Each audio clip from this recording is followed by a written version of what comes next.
Hello friends, welcome to my channel. आज से हम शुरू करने जा रहे हैं आपकी क्लास 10th के MCQs। जैसे कि आपको पता है कि आपके एग्ज़ाम में 20 MCQs आएंगे आफ्टर 2020, ठीक है। उन 20 MCQs के अंदर क्या होगा, 10 तो जो है आपके ऑब्जेक्टिव टाइप क्वेश्चंस आएंगे, 5 जो है वो वेरी शॉर्ट होंगे और 5 जो है वो असर्शन या फिर रीजनिंग से रिलेटेड होंगे। तो आज मैं लेके आई हूँ चैप्टर नंबर 1 केमिकल इक्वेशन से आपके लिए 20 क्वेश्चंस जो है मैं यहाँ लेके आई हूँ, तो वो आज हम यहाँ पे डिस्कस करेंगे। सो हमारा फर्स्ट क्वेश्चन है, before burning in air the magnesium ribbon is clean by rubbing with a sand paper to. First option है आपका make the ribbon surface shiner. Second option है move the layer of magnesium oxide from the ribbon surface. Remove the layer of magnesium carbonate from the ribbon surface. And fourth option is remove the moisture from the ribbon. तो आपको बताना कि इन four जो options हैं इनमें से कौन सा करेक्ट आंसर है। तो करेक्ट आंसर आपका होगा remove the layer of magnesium carbonate from the ribbon surface. The correct answer is C, ठीक है। तो जब आपने देखा होगा मैग्नीशियम रिबन जो होता है उसको साफ कर देते हैं सैंड पेपर से, सो दैट कि उसके ऊपर जो मैग्नीशियम कार्बोनेट की लेयर है जो वो बिल्कुल साफ हो जाए और वो इजीली जो है वो बर्न कर पाए, ठीक है। सेकेंड क्वेश्चन है हमारा, magnesium ribbon is rubbed before burning because it has a coating of. जो मैग्नीशियम का रिबन होता है उसको पहले रब किया जाता है। सेम क्वेश्चन है फर्स्ट एंड सेकेंड, बट देखो कि इनकी जो क्वेश्चन जो है वो डिफरेंट वे में लिखा हुआ है। यहाँ लिखा हुआ है magnesium ribbon is rubbed before burning because it has a coating of. इसमें कोटिंग पूछी गई है कि किस चीज़ की कोटिंग है। और हमारे फर्स्ट क्वेश्चन में क्या था कि before burning in air the magnesium ribbon is clean by rubbing with the sand paper to, ठीक है। दोनों का आंसर क्या है कि मिलता जुलता है, बट इनके पूछने का तरीका क्या है, डिफरेंट है। तो सेकेंड क्वेश्चन में क्या होगा कि भी किस चीज़ की कोटिंग होती है, बेसिक मैग्नीशियम कार्बोनेट की, basic magnesium oxide, basic magnesium sulphide या फिर बेसिक मैग्नीशियम क्लोराइड की, ठीक है। तो आपका ऑप्शन होगा बेसिक मैग्नीशियम कार्बोनेट, ठीक है। This is the right answer. तो आपका आंसर होगा ए, ठीक है। फिर हम चलते हैं थर्ड पे। In a chemical reaction between sulfuric acid and barium chloride solution, the white precipitate formed are of। जो white precipitate बनेंगे वो किस चीज़ के बनेंगे। अब ये देखो केमिकल रिएक्शन आपकी सल्फ्यूरिक एसिड आपको पता है क्या होता है, H2SO4, right. Barium chloride BaCl2, okay. जब ये दोनों रिएक्ट करेंगे तो क्या बनेगा आपका, बेरियम सल्फेट, ओके। तो प्रेसिपिटेट किसके बनेंगे आपके, बेरियम सल्फेट के। तो correct answer is B, barium sulphate, okay. Next, which of the following are exothermic processes. आपको पता है कि एक्सोथर्मिक प्रोसेस कौन सी होती है, जिसके अंदर ऐसी रिएक्शन जिसके अंदर क्या है, हीट रिलीज होती है, ओके। तो अब इनमें से 4 ऑप्शन है, आपको बताना है कि कौन सी ऐसी रिएक्शन है जिनके अंदर से हीट रिलीज होती है। First one is reaction of water with quicklime. Second है dilution of an acid. Dilution का मतलब क्या होता है कि पानी को ऐड करना एसिड के अंदर। Evaporation of water, sublimation of camphor. Camphor पता है क्या होता है, वो जो आप कपूर की जो टैबलेट्स जो अपने कपड़ों में सर्दियों के टाइम गर्मियों के टाइम जो रखते हो तो उसमें जो रखी जाती है उसको हम कैम्फर बोलते हैं, ठीक है। तो इसमें करेक्ट ऑप्शन क्या होगा, अब देखो ए है 1 and 2, बी है 2 and 3, सी है 1 and 4 एंड डी है हमारा 2nd and 4। तो आप लोग पता चल चुका होगा कि आपको कौन सा है, option A is the right answer. First and second जो है ये एक्सोथर्मिक प्रोसेसेस है, ओके। नेक्स्ट है oxidation is a process which involve. Oxidation और रिडक्शन, ये दो प्रोसेसेस आपने फर्स्ट चैप्टर में पढ़ी होगी। ऑक्सीडेशन का मतलब होता है, क्या होता है पहले आप सोचो, addition of oxygen, addition of hydrogen, removal of oxygen या फिर removal of hydrogen. The correct answer will be addition of oxygen. The answer would be A. Oxidation का मतलब होता है एडिशन ऑफ ऑक्सीजन और रिडक्शन का मतलब क्या होता है, रिमूवल ऑफ ऑक्सीजन। रिडक्शन से आप लोग समझ जाएंगे रिड्यूस होना, जिसमें ऑक्सीजन जो है वो रिमूव हो रही है, ऑक्सीडेशन के अंदर ऐड हो रही है oxygen, okay. Next question is the respiration process during which Glucose undergoes slow combustion by combining with oxygen in the cells of our body to produce energy is a kind of। जो हम respiration करते हैं, जब हम खाना खाते हैं, glucose जो है ब्रेक डाउन होता है, तो वो किस टाइप की प्रोसेस है, राइट। तो वो प्रोसेस होगी आपकी एक्सोथर्मिक प्रोसेस। पर ऑप्शन कौन कौन से दे रखे हैं, endothermic process, reversible and physical. तो आपको पता होना चाहिए जो हमारी रेस्पिरेशन प्रोसेस होती है, जो हम खाना खाते हैं, जो ब्रेक डाउन होता है, उससे जो एनर्जी क्या होती है, रिलीज होती है। तो एनर्जी जो रिलीज होगी उसको हम बोलते हैं एक्सोथर्मिक प्रोसेस। तो correct answer would be A. Okay, next है हमारा question, chemical reaction does not involve. जो हम केमिकल रिएक्शंस हमें पता है कौन सी होती है, जिसमें रिएक्टेंट होते हैं, प्रोडक्ट होते हैं, ठीक है। इसके अंदर जो रिएक्टेंट होते हैं, प्रोडक्ट होते हैं, वो सॉलिड भी हो सकते हैं, लिक्विड भी हो सकते हैं और गैशियस फॉर्म में भी हो सकते हैं।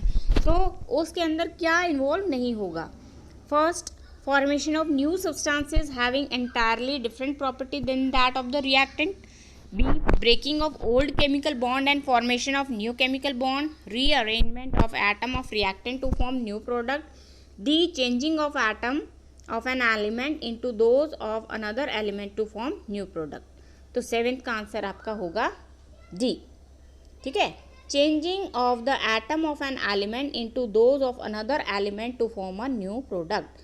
क्योंकि जो आपके एलिमेंट्स होते हैं उन्हीं से मिलकर ही आपका प्रोडक्ट बनता है, कोई दूसरा एलिमेंट का प्रोडक्ट नहीं बनता। Okay, the answer would B आपका डी आंसर हो जाएगा, ठीक है। उसके बाद हम चलते हैं, one of the following processes does not involve a chemical reaction. One of the following processes does not involve a chemical reaction. ऐसी इन चारों में से कौन सी रिएक्शन है जिसमें आपको पता चल रहा है कि उसमें केमिकल रिएक्शन हो ही नहीं रही है, राइट।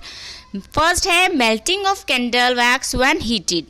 जब आपकी कैंडल आप जलाते हो, राइट, तो वो मेल्ट होती है वैक्स। ओके, तो is that a chemical reaction?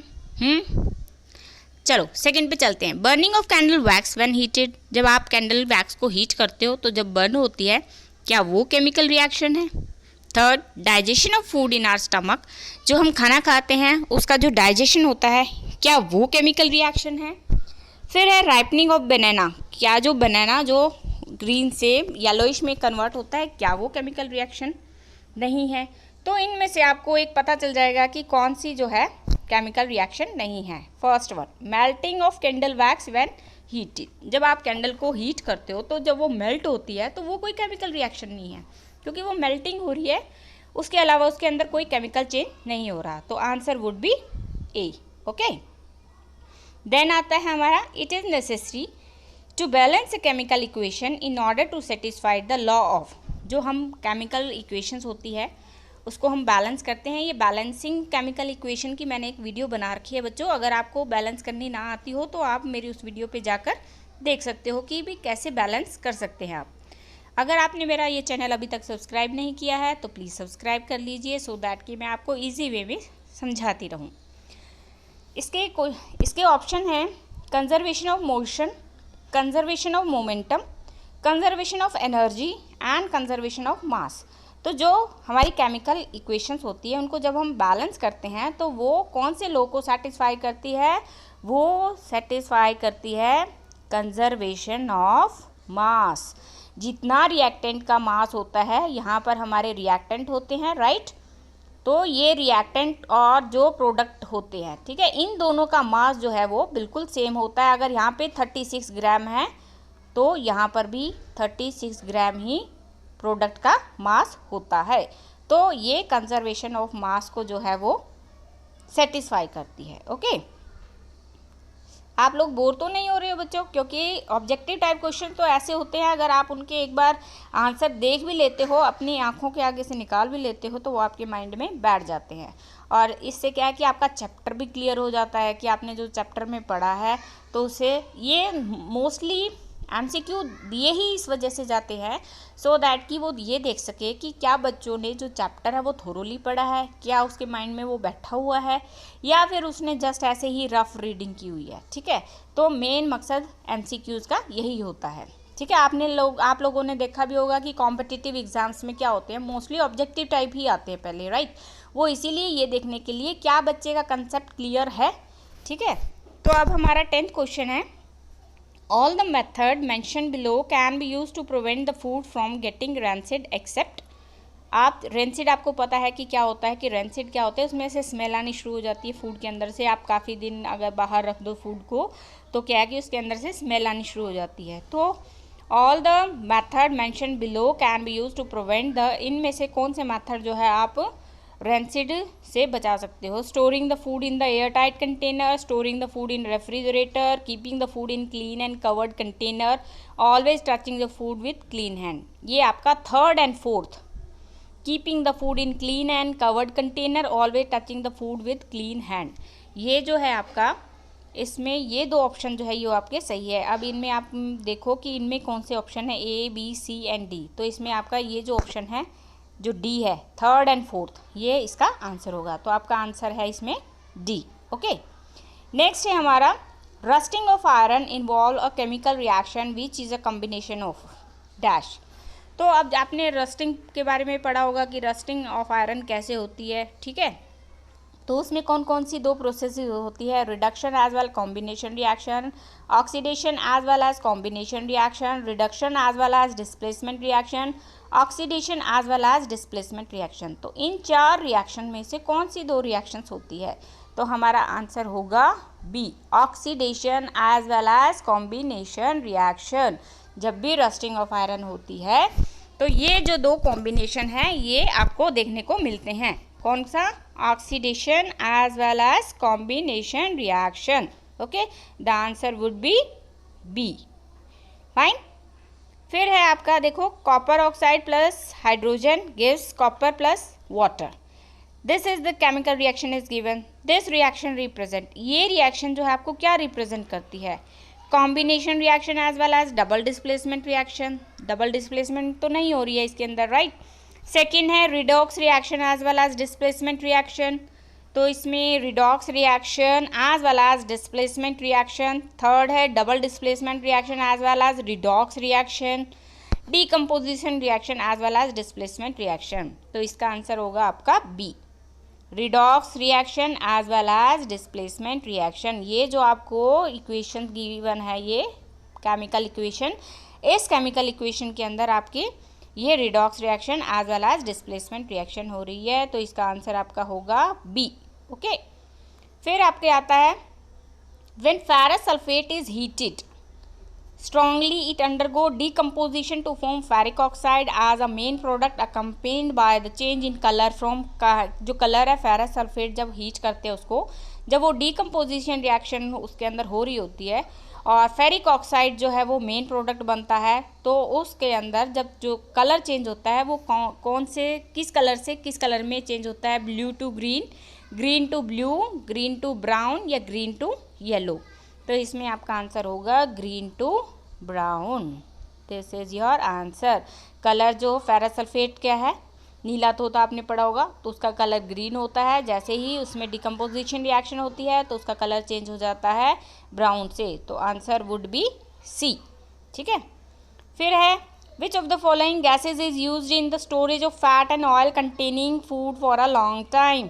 अब आप लोग चिप्स तो खाते ही होंगे, अब बच्चे हो तो चिप्स नेचुरली ही खाते होंगे, तो आपने देखा होगा कि वो फ्लफ़ी होते हैं ना चिप्स के पैकेट्स, तो उनके अंदर कौन सी गैस जो है वो फिल की जाती है सो दैट कि वो लॉन्ग टाइम तक जो है वो बने रहे। क्योंकि ये तो है नहीं कि डायरेक्ट बने और डायरेक्ट आपके पास आ गए, कितना लंबा प्रोसीजर होता है, इंडस्ट्रीज़ के अंदर बनते हैं, फिर उनकी पैकिंग होती है, फिर वो रिटेलर के पास जाते हैं, फिर वो शॉपकीपर के पास आते हैं, फिर आपके पास आते हैं, तो इतना लॉन्ग टाइम है। तो अगर वो अभी बनाएं और अभी अगर वो ऐसे ही विदाउट कोई गैस उसके अंदर फिल करे भेजे तो कितने रेंसिडिटी उनके अंदर नेचुरली हो जाएगी। ठीक है, तो कौन सी गैस जो है फिल की जाती है? Carbon dioxide gas, nitrogen gas, oxygen gas या नियोन गैस? तो answer would B nitrogen gas. ठीक है, तो जितने भी चिप्स के पैकेट अब आप जब भी लोगे तो आपको पता चल जाएगा कि उनके अंदर कौन सी गैस भरी होती है, नाइट्रोजन गैस। ठीक है, फिर हमारा 15th क्वेश्चन है, Pb plus CuCl2 gives PbCl2 plus copper. Pb क्या है? लेड है। ठीक है, lead plus copper chloride gives lead chloride plus copper. तो ये कौन सी रिएक्शन शो कर रही है? अब आपको देखते ही पता तो चल गया होगा कि ये कौन सी रिएक्शन है। कॉम्बिनेशन है, डबल डिस्प्लेसमेंट है, डीकम्पोजिशन है या डिस्प्लेसमेंट रिएक्शन है। ठीक है, तो ये कौन सी रिएक्शन है? This is the displacement reaction. Answer would B D, क्योंकि देखो इसमें लेड है और कॉपर है, कॉपर क्लोराइड के साथ है, तो जब ये क्या रिएक्शन होती है तो क्लोराइड जो है वो इसके साथ लेड के साथ चला जाता है, तो ये PbCl2 बनता है और कॉपर जो है वो अलग हो जाता है। इसमें high reactive metal low reactive metal को क्या कर देती है? डिस्प्लेस कर देती है बच्चों, जिसकी वजह से ये रिएक्शन होती है। और ऐसी रिएक्शन जिसमें high reactive metal low reactive metal को क्या करती है? डिस्प्लेस कर देती है, तो ऐसी रिएक्शंस को हम बोलते हैं डिस्प्लेसमेंट रिएक्शन। ओके, नेक्स्ट है following is given a diagram showing an experiment setup. ठीक है, ये डायग्राम आपको गिवन है, हाइड्रोजन गैस है, एक इसमें टेस्ट ट्यूब में, दूसरे में ऑक्सीजन दिखाई दे रही है आपको। ठीक है, एनोड कैथोड से इसको बैटरी से सेटअप किया गया है। तो ये सेटअप जो है वो क्या शो कर रहा है? Distillation of water, purification of water, electrolysis of water या हाइड्रोलिसिस। तो ये क्या शो कर रहा है बच्चों? ये शो कर रहा है आपको इलेक्ट्रोलिसिस ऑफ वाटर। इलेक्ट्रोलिसिस क्यों बोला गया है? क्योंकि इसके अंदर देखो बैटरी से कनेक्टेड है, इसके अंदर इलेक्ट्रिसिटी पास हो रही है, that's why it is called the electrolysis of water. The answer would be C. ठीक है, फिर आपके आता है 17 question. The displacement reaction between iron 3 oxide and a metal X is used for welding the rail track.